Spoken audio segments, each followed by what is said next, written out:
In this video, I'll show you how to save videos from Google Drive directly to your phone's gallery. This method works for both iPhone and Android users. If you find this tutorial helpful, don't forget to like the video and subscribe to the channel. This is a handy trick, especially if you've uploaded videos to Google Drive from another device, like your computer, and now want to access them in your phone's gallery.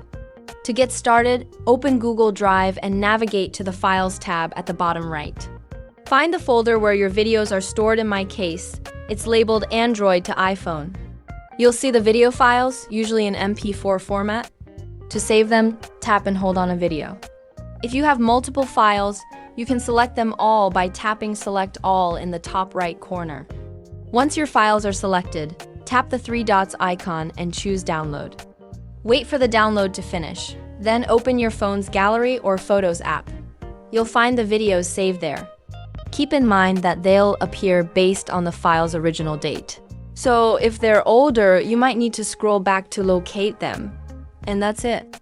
Now your Google Drive videos are saved in your gallery.